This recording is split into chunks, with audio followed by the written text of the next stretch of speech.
biraz. Peki bu mücadele, peki bu miras bizi izleyen başta barış anneleri belki bunun yanı sıra kadınlara ve Avrupa'da, diasporada bulunan Kürtlere nasıl bir sorumluluk yüklüyor? Şimdi biraz da izleyici pozisyonunda özellikle diasporada olan Kürtler neler yapmak gerekiyor bu sürecin başarıya ulaşması için? Önder Apo'nun elini daha da güçlendirmek için. Ya tabii bizi aslında dünyanın gözü kulağı şu anda bu süreçte yani. Bir de hani diaspora önemlidir. Diasporadaki Kürtler ve diasporadaki dostları ne yapacaklar? Önemlidir. Biz sürecinde de dedik yani doğrudur, bu süreç öyle kendiliğinden gelen bir süreç değil. Ağır bedelleri oldu. Diyelim ki yani özellikle yani kendi evladını veren bir anne kendi evladının cenazesine bile barış istiyorsa bundan öte yok yani, başka şey yok. Onun için yani bu halk en değerli ve en seçkin çocuklarını verdi ki bugünü yani kalıcı bir barışı bu topluma sunma açısından, dolayısıyla bu savaşın sonlanması açısından, yani baskıların bitmesi açısından yıllarca tarih boyunca işte sana soykırım dayatan bir zihniyetten bahsediyoruz. Onun için bu süreçte Avrupa kesinlikle yani izleyici bir pozisyonda kalmaması gerekir. Kalmamalıdır da. Çünkü Avrupa'nın da bir tarihsel şeyi vardır yani. Evet, bir mücadele evet, mücadele geleneğinden. Diasporadaki kitle. Evet, diaspora bir mücadele geleneği vardır. O mücadele geleneği aslında günümüze kadar sürdürülen bir... Aynı zamanda bir güç değil mi? Güç, çok büyük bir güç. Avrupa'da bir 4 milyondan... Güç. Aynı zamanda evet. Tabii ki burada baskı Avrupa devletleri üzerinde Türk devletini çözüme zorlamak için baskı oluşturabilecek de bir güç, aynı zamanda siyasi bir güç de. Evet, siyasi bir güç ve en büyük güç halklardan, diğer halklardan örgütlü halk yani. Kürt halkıdır diasporada. Hem devletler üzerinde ciddi bir baskı oluşturması hem de gerçekten Avrupa'nın rolü de önemlidir. Avrupa devletlerinin rolü önemlidir. Yani biz bunu o hamle kampanyası sürecinde de defalarca ifade ettik. Bunu neden dedik Avrupa'dan başlatılmalı? Evet. Çünkü Avrupa bu konuda söz sahibidir. Yani Türkiye üzerinde ciddi bir söz sahibi. Yani özellikle Avrupa ülkelerin, işte Avrupa Konseyi'dir, bir Almanya'dır, birçok ülkenin Türkiye üzerinde oluşturacağı basınç, oluşturacağı diyelim ki siyasal baskının Kürt meselesinin bu sürecin bir an önce hukuksal bir zeminde, siyasi bir ortamda çözülmesi gerekir konusunda da bu konuda yani toplumsal dinamiklerin yani bu Avrupa devletlerinin üzerinde bir basınç oluşturması gerekir. Yani hani yürüteceğimiz işte diplomasi görüşmeleridir, yürüteceğimiz işte diyelim ki demokratik mücadeledir, birçok yol yöntemi vardır.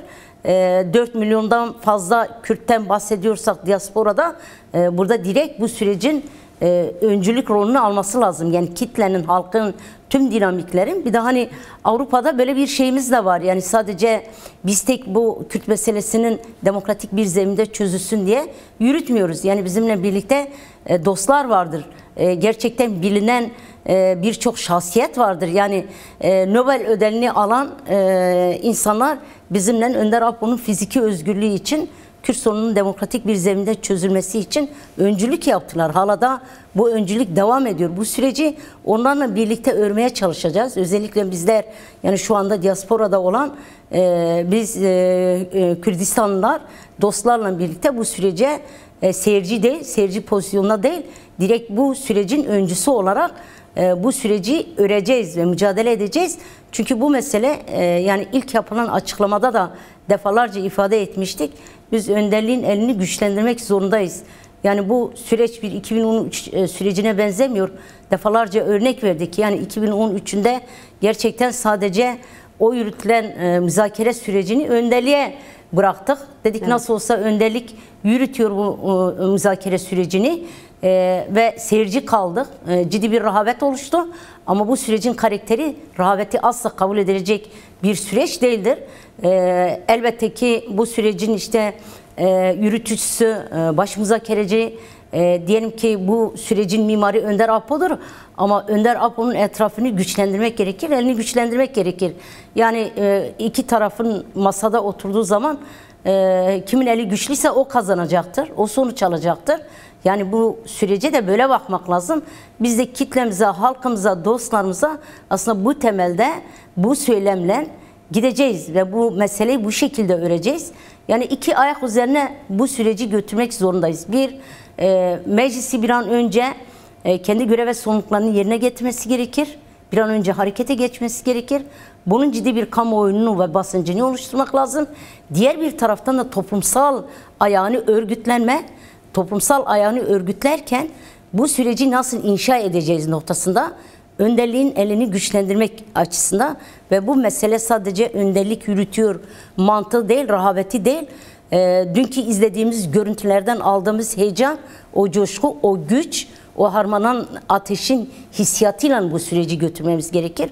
Onun için de Avrupa'da da bizim de KCDK olarak da hem kadın yapısı hem gençlik yapısı tüm kurumlarımızla birlikte biliyorsunuz ki KCDK çatıdır. Bütün birleşenler o çatının altında kendisini parçalar, örgütlüyor. Bu bütün inanç ve parçalarla birlikte, dostlarla birlikte, sol ve sosyalistlerle birlikte bu süreci Avrupa'da direkt rol oynayarak, öncülük yaparak öncülüğümüzü ve sorumluluğumuzu yerine getirme konusunda da hamle var. Şimdi oraya da girmek istiyorum son olarak. Şimdi tabii Önder Apo İmralı Adası'nda tecrüt altında tüm bu önemli adımları atıyor. Yani bu da Önder Apo'nun gücünü ve kudretini gösteriyor aslında bu sorunun çözümü konusunda. Yani Avrupa'da başlatılan Kürt dostlarıyla birlikte ortak yürütülen bir hamle var. Önder Apo'ya özgürlük hamlesi devam etmekte. Size bu hamlenin sözcüleri arasında yer alıyorsunuz. Tabii bu gelişmelerle birlikte, bu tarihi gelişmelerle birlikte önümüzdeki süreçte Önder Apo'nun fiziki özgürlüğü için hamle ekibi olarak, hamle açısından, çerçevesinde neler yapacaksınız? Bir özel planlamanız var mı bu hamleyi büyütmek için? Var, bizim hamle kampanyası, hamle çalışması devam ediyor. Çünkü biz hamleyi başlatırken, start verirken de dostların öncülüğünde yürütülen bir hamle kampanyası. Dolayısıyla bu hamle kampanyası demiştik fiziki özgürlüğü. Yani tek iddiamız, hedefimiz önderliğin fiziki özgürlüğü. Elbette ki belli bir aşama, diyelim ki başta da ifade ettim. Görüşmeler var, heyetler gidiyor, aile gidiyor. Ama istediği zaman heyet gidemiyor, istediği zaman aile gidemiyor. İmralı sistemi kendisi bir tecrit sistemidir. Yani ne kadar deseler ki koşullar kısmen oluşmuşsa da biz görmeden inanmayız. Yani bu konuda da önderliği özgürleşmeden bu özgürlük kampanyası devam edecektir. Planlama var buna dair. Biliyorsunuz ki Avrupa Konseyi geçen sene umut hakkını kendi gündemine aldı. Yani aslında evet, Avrupa Konseyi'nin işte verdiği karar umut hakkının normalde yani kendi hukukuna göre önderliğin şu anda dışarıda olması gerekir, özgür olması gerekir. Ama bir sene, bir yıl sonrasına ertelenmesi, bunun da o dönemde defalarca ifade ettik. Eylem yaptık, etkinlik yaptık. Basın toplantılarını kamuoyuyla paylaştık. Bu bir siyasi bir karardır. Bu verilen hukuki bir karar değil. Bir sene sonraya erteleme. Şimdi Eylül-Ekim'de yine Avrupa Konseyi'nin oturumları başlıyor. Umut hakkı gündeme gelecek. Biz buna dair kimi planlarımız, yani planlamamız var.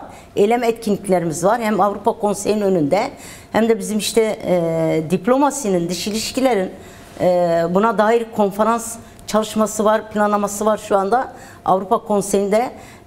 Yine kültür alanının buna dair bir planlaması olacak. Bu konsey oturumu devam ettiği müddetçe biz bunu gündemden düşürmeyeceğiz. Birbirine bağlantılıdır. Elbette ki bir yani görüşme var. Bu görüşmelerin işte karşılıklı kimi tartışmalar var. Kısmi bir süreç yürüyor ama tek taraflı, şu ana kadar tek taraflı yürüyen bir süreç. Elbette ki geldiler, çağrı yaptılar. Biz bu meseleye hazırız. Devlet cephesi de bunu söyledi.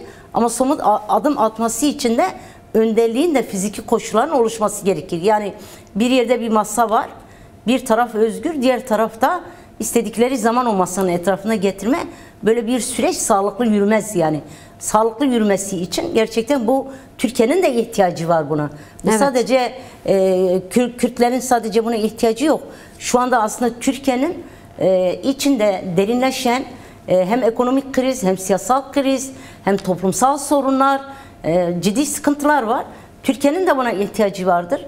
Bu mesele sadece artık Türkiye'nin de Kürt meselesi olarak tek bakılmaması lazım. Kürt meselesi birinci derecede çözülmesi gerekir ama toplumsal meselelerin Türkiye'de şu anda ciddi sıkıntılar var, ciddi sorunlar var. Ekonomik kriz var, siyasal kriz vardır. Dolayısıyla bunun bir an önce önderliğin fiziki özgürlüğünün sağlanması, koşulların oluşturulması ve bu sürecin daha hızlı ve daha şeffaf ilerlemesi gerekir. Yine işte akademisyenler öncülüğünde başlatılan bir kampanya var. Öcalan'la görüşmek istiyorum. Evet. Bu süreci tartışmak istiyorum. Doğru bir kampanya, doğru bir hamle. Çünkü hepimiz görüşmek istiyoruz. Hepimiz bu süreçte önderlikle tartışmak istiyoruz. Özellikle kadınlara dair yeniden söylediği sözler var. Yeniden bir yoğunlaşması vardır. Bir Kürt kadını olarak ben gidip yani bir kadın meselesini önderlikle direkt tartışmak istiyorum. Kendi meselemi tartışmak istiyorum. Tartışayım ki ben toplumsal sorunları, kadın sorunu daha rahat yürütebilecek, daha rahat çözebilecek bir pozisyona gelme açısından.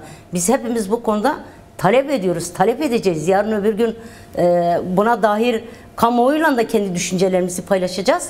Talep ne olacak? Talep direkt önderlikle görüşme olacak. Bu sürecin daha şeffaf yürümesi. Bir de bu hamle kampanyası devam edecektir. Yani önderlik fiziki olarak görüşmemiş. Bir süreç yürütüyor. Ama bu bütün derler ya yani dar ve az çok kıt kanat imkanlarla yürüten bir süreç ve buna rağmen çok ciddi tarihi adımlar ve ciddi sonuç alabilecek adımlar attı yani önderlik o koşullara rağmen. Koşullar oluşursa bu mesele o kadar uzamaz yani. Peki, çok teşekkür ederim.